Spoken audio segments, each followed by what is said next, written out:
بسم اللہ الرحمن الرحیم۔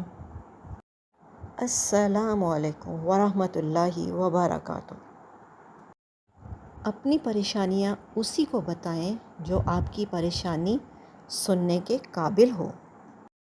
فرمان آخری نبی صلی اللہ علیہ وآلہ وسلم، رزق کے 10 حصوں میں سے 9 حصے تجارت میں ہیں۔ آج کی خوبصورت بات، نیکی کر دریا میں ڈال۔ فرمان آخری نبی صلی اللہ علیہ وآلہ وسلم، بہترین نشست قبلہ رو ہو کر بیٹھنا ہے۔ محسن کا شکریہ ادا کرنا اچھے انسان کی خوبی ہے۔ ماں سے محبت کرو، کیونکہ ایک نیک ماں نے پریشانی کے عالم میں بیٹے کے لیے جہاں چکر لگائے، اللہ پاک نے اس جگہ یعنی صفا مروہ کو حج اور عمرے کا حصہ بنا دیا۔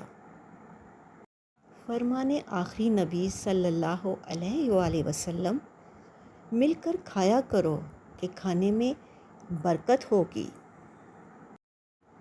اگر تعلقات پرخلوص ہوں تو ہمیشہ قائم رہتے ہیں۔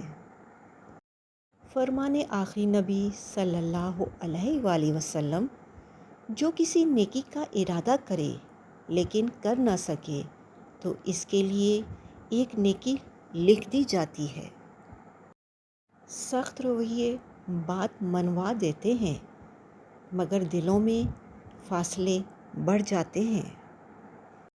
فرمان آخری نبی صلی اللہ علیہ وآلہ وسلم، برائی کا رستہ دکھانے والا برائی کرنے والے کی طرح ہے۔ جہاں انا آ جائے وہاں پچھتاوا اور تلخیاں رہ جاتی ہیں۔ فرمان حضرت طاؤس بن کیسان رحمۃ اللہ علیہ، نوجوانوں کا زاہد اور تقویٰ اس وقت تک کامل نہیں ہوتا جب تک کہ وہ نکاح نہ کر لیں۔ بلا وجہ شرعی کسی کو دکھ دینے والا کبھی خوش نہیں رہ سکتا۔ چاپلوس شخص کی کوئی عزت نہیں رہتی۔ جو تعلقات آپ کو رب سے دور کریں، آپ انہیں خود سے دور کر دیں۔ زیادہ کی طلب موجود کا لطف بھی نہیں لینے دیتی۔ جب ساتھ رہنا ہو تو تعلقات میں لچک رکھنا ضروری ہے۔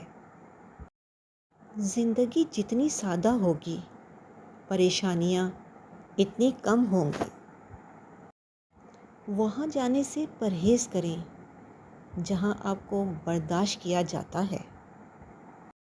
جب عقل پر پردہ پڑتا ہے تو سمجھانے والا سب سے برا لگنے لگتا ہے۔ نظر کی پاکیزگی دل کی طہارت کا آئینہ ہے۔ عموماً تجربے کے بغیر کوئی عقل مند نہیں بنتا۔ صبر رکھیں، ہر چیز آسان ہونے سے پہلے مشکل ہی ہوتی ہے۔ انسان کا سب سے اچھا دوست اس کا ضمیر ہے۔ صبح فجر کی نماز کے ذریعے اللہ پاک کا شکر ادا کریں کہ اس نے گویا ایک کو زندگی عطا فرما دی۔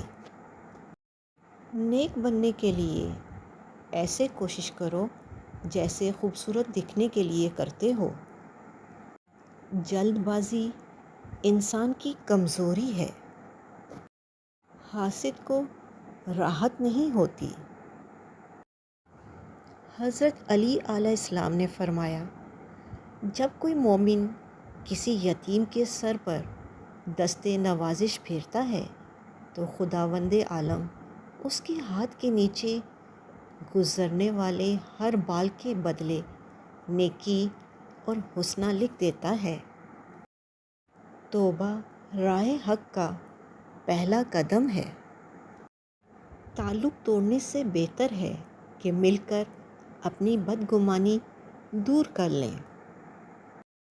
تم سب کو راضی کر سکتے ہو مگر حاسد کو کبھی نہیں۔ کیوں؟ کیونکہ وہ تم سے نہیں جلتا بلکہ اللہ کی تقسیم سے جلتا ہے۔ جو نعمت اللہ نے تمہیں دی وہ اس کے دل کو چبھتی ہے۔ وہ تمہاری محنت نہیں اللہ کی عطا پر اعتراض کرتا ہے۔ یہ 3 دعائیں اپنے لیے لازمی مانگا کریں۔ یا اللہ مجھے ایسے گناہ سے بچا لیں جس کی آپ توبہ قبول نہ کریں۔ یا اللہ مجھے ایسے گناہ سے اپنی پناہ میں رکھ جس کی وجہ سے تمام نیک اعمال ضائع ہو جائیں۔ یا اللہ مجھے ایسے لوگوں میں شامل فرما دیجئے جن کے گناہ آپ نیکیوں میں بدل دیتے ہیں۔ آمین ثم آمین یا رب العالمین۔ منزل کبھی کسی کے گھر جا کر حاضری نہیں دیتی، رستوں پر چلنے سے ہی رستے نکلتے ہیں۔ اللہ پر توکل سے قسمت سے پہلے دل بدل جاتا ہے، دل کو قرار آ جاتا ہے اور انسان رب کی رضا میں راضی رہنا سیکھ جاتا ہے۔ آپ کا دل بہت قیمتی ہے، کوشش کریں اس میں وہی رہے جو اس میں رہنے کے قابل ہو۔ زندگی کی ٹھوکر بہت نرالی ہوتی ہے، جب بھی لگتی ہے کسی کی اصلیت دکھا جاتی ہے یا کچھ نہ کچھ سکھا جاتی ہے۔ دنیا کی خوبصورت حقیقتیں آنکھوں سے نہیں دل سے محسوس کی جاتی ہیں۔ بس پھر جب میں نے دل سے خوبصورت حقیقت کو محسوس کرنا چاہا تو میں نے اپنے رب سے زیادہ خوبصورت کسی کو نہیں پایا۔ زندگی کا ایک مقصد بنا لیجئے، پھر ساری قوت اس کے حصول پر صرف کر دیں، یقیناً کامیاب ہوں گے۔ رشتوں کو ایسی خوبی سے نبھاؤ جیسے شہد کی مکھی پھولوں سے رس چوس بھی لیتی ہے اور ان کا نقصان بھی نہیں ہونے دیتی۔ دلوں میں بسنے والے پھولوں کے جیسے ہوتے ہیں، دنیا سے چلے بھی جائیں تو پیچھے یادوں کی خوشبو چھوڑ جاتے ہیں۔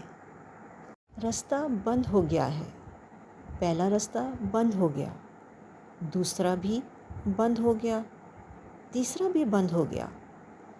جتنے راستے آپ نے سوچے تھے وہ سب بند ہو گئے۔ اب آپ کو آگے اندھیرا نظر آ رہا ہے، پھر بھی اللہ تعالیٰ پر یقین رکھیں، پھر بھی دعا مانگنا نہیں چھوڑیں، کیونکہ وہ چوتھا راستہ بھی بنا سکتا ہے۔ وہ وہاں سے راستے کھول سکتا ہے جہاں سے آپ کا گمان بھی نہیں ہوگا، کیونکہ وہ مسبب الاسباب ہے، وہ اسباب کا محتاج نہیں ہے۔ اللہ نے قرآن میں کہا ہے کہ تم مجھ سے دعا کرو میں قبول کروں گا۔ تو اس بات کا یقین رکھیں، اللہ کے وعدے سچے ہیں، اللہ کی کمٹمنٹ پکی ہے۔ اپنا اور اپنوں کا خیال رکھیں، خوش رہیں، خوشیاں بانٹیں۔ اللہ نگہبان۔